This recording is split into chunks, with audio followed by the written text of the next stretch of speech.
Hi, Crossroads Community Church. So great to be with you again on this November Sunday. It's a bit snowy outside. We got a lot of snow and the seasons are changing. And as I think about those kinds of things, I recognize that we have an amazing creation, that Creator has put together this world in such an amazing format. And as we walk in that creation, I just really want to talk in these next few weeks about that creation. And in the last couple weeks, we've also really been looking, 2 weeks ago, spoke on Ephesians chapter 2, and Christ is the cornerstone, that we're being built brick by brick and stone by stone into this amazing thing that we're fit together, New Living Translation would say, into his holy temple. And that Christ, as our creator, is the one who is doing this amazing, amazing thing. And so then, because we know Creator is making this world for us, we can be still.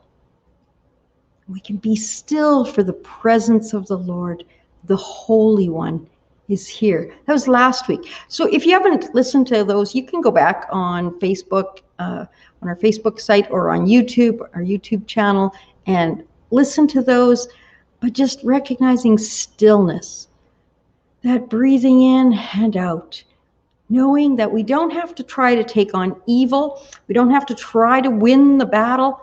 We first off need to be still for the presence of the Lord. The Holy One is here. As we do that, we find a rhythm and a balance. And so today, I want us to look and understand that this rhythm and balance has been in place since the beginning of creation. At the beginning of creation, God gave us light and darkness, and it made up a day.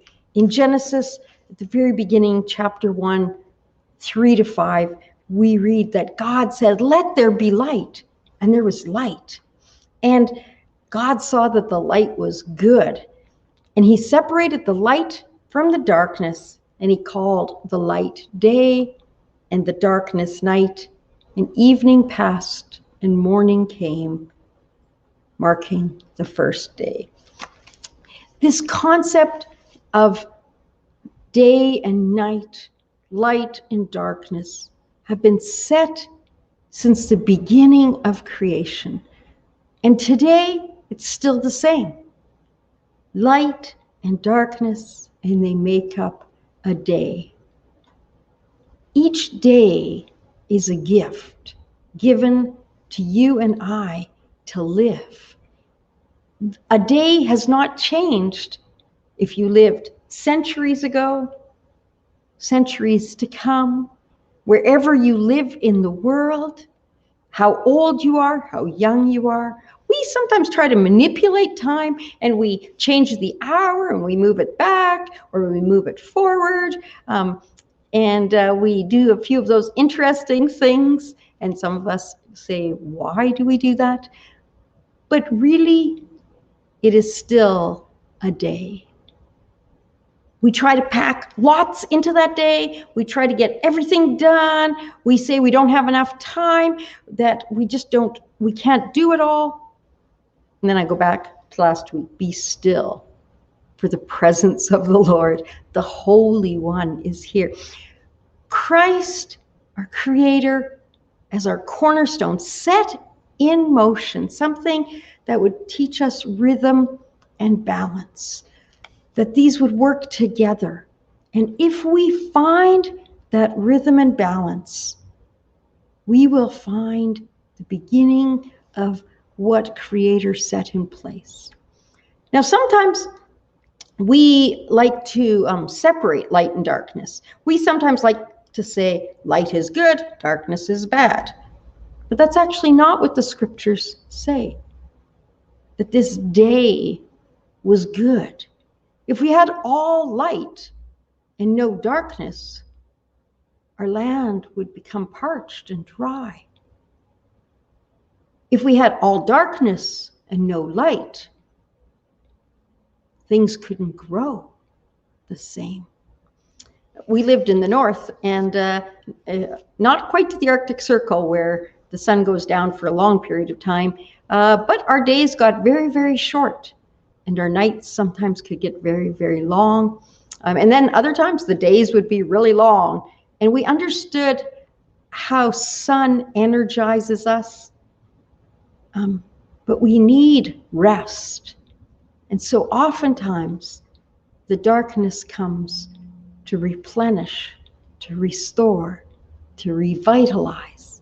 And so as we see this balance, we find something that we cannot change, even though we try to, that there's a balance in creation that teaches us something about how we need to live.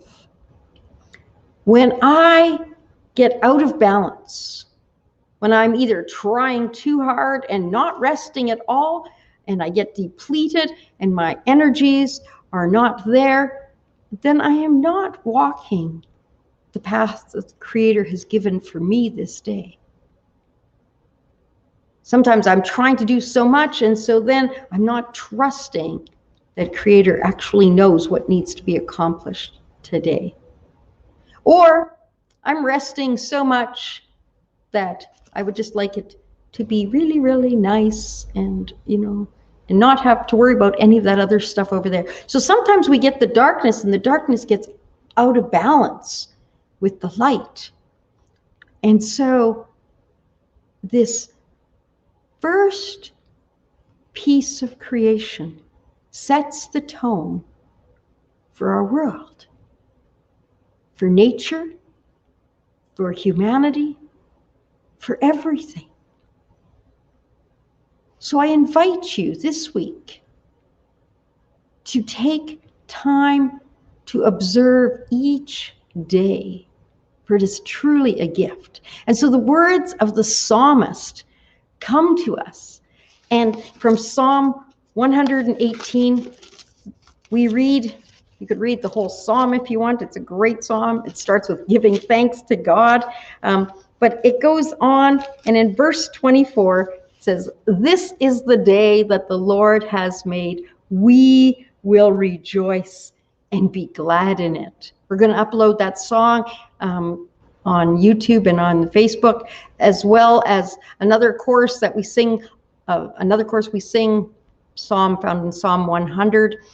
I will enter his gates with thanksgiving in my heart. I will enter his courts with praise. I will say, this is the day that the Lord has made.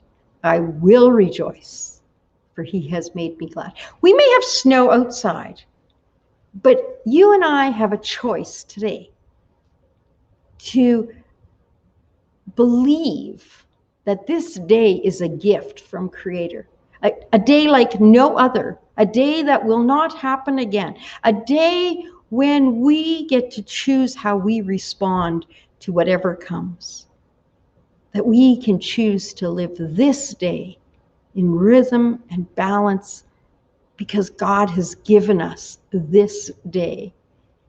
We can rest knowing that God is in control, that Christ is the cornerstone, and today is a day that we can choose to rejoice. May you rejoice. May you be found just knowing the presence of an almighty God. And say with me, this is the day that the Lord has made. I will rejoice and be glad in it. God bless you, each one.